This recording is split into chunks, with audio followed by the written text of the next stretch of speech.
is Tuesday morning, Jackie.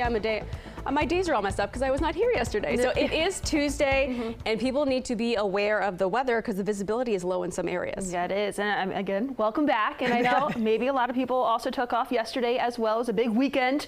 So let's talk about the visibility out there this morning. It is low, so you do want to build in that extra time as you're heading in to work or school this morning. Down about a mile or less in Leesburg and Manassas, 3 miles in D.C., 5 miles of visibility in Hagerstown, about a mile or less out towards Cumberland, Kaiser, and Woodstock. And not only are we tracking that patchy dense fog, we're also seeing some mist associated with it or some showers and some steadier rain. We're seeing that across southernmost parts of our area down towards Spotsylvania County, Fredericksburg. You've been dealing with that along with King George County, and then now across southern Maryland dealing with that wet weather as it continues to progress its way eastward. Temperatures right now starting off into those mid upper 60s for much of the region. Relatively warm start, but it is humid out there. Those dew points are well into those mid upper 60s as well. So you'll notice that humidity as soon as you step out the door, along with the clouds, the fog, and even some of those rain showers sliding on through. Trying to plan out the rest of your Tuesday. It's foggy and a damp start out there. By later this morning, that fog should lift out. We'll see the clouds, though. Those still sticking around, but it'll likely be mainly cloudy. So maybe a little bit of that sunshine breaking out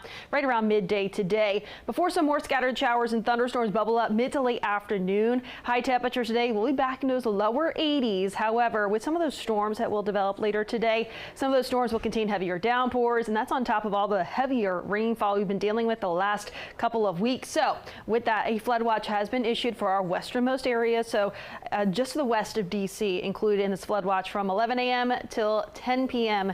tonight. So that includes 66 in Northern Virginia, back out towards the I-81 corridor, and the mountains region also included in that flood watch. We could see the potential for some of these downpours to contain 1 to 2 inch per hour rainfall rates, and we could even see some trailing thunderstorms that could indicate that potential for some of that flash flooding. So Futurecast showing us by 4 p.m. along and west of the I-81 corridor, dealing with some of those pockets of heavy rainfall approaching the D.C. metro area closer towards 6 p.m. along and west of the I-95 corridor with much of that rainfall. Then we still have some clusters of some heavier downpours progressing their way eastward, mainly along and east of I-95 through at least 8 p.m. And eventually much of that rainfall does subside later on tonight. And then we're tracking drier conditions tomorrow morning, but likely tracking a little bit of that fog still sticking around, some clouds, especially for the eastern half of the area tomorrow morning. Then some spotty afternoon thunderstorms again tomorrow, but the difference with tomorrow is that we'll actually be a little bit more on the hotter side. We'll see high temperatures right around 90 as we look at towards your Wednesday, and then really heating things up also still out there on Thursday. But later in the day Thursday, as a cold front approaches, we could see the potential for some late day stronger thunderstorms. So in terms of the severe outlook for the day today, though,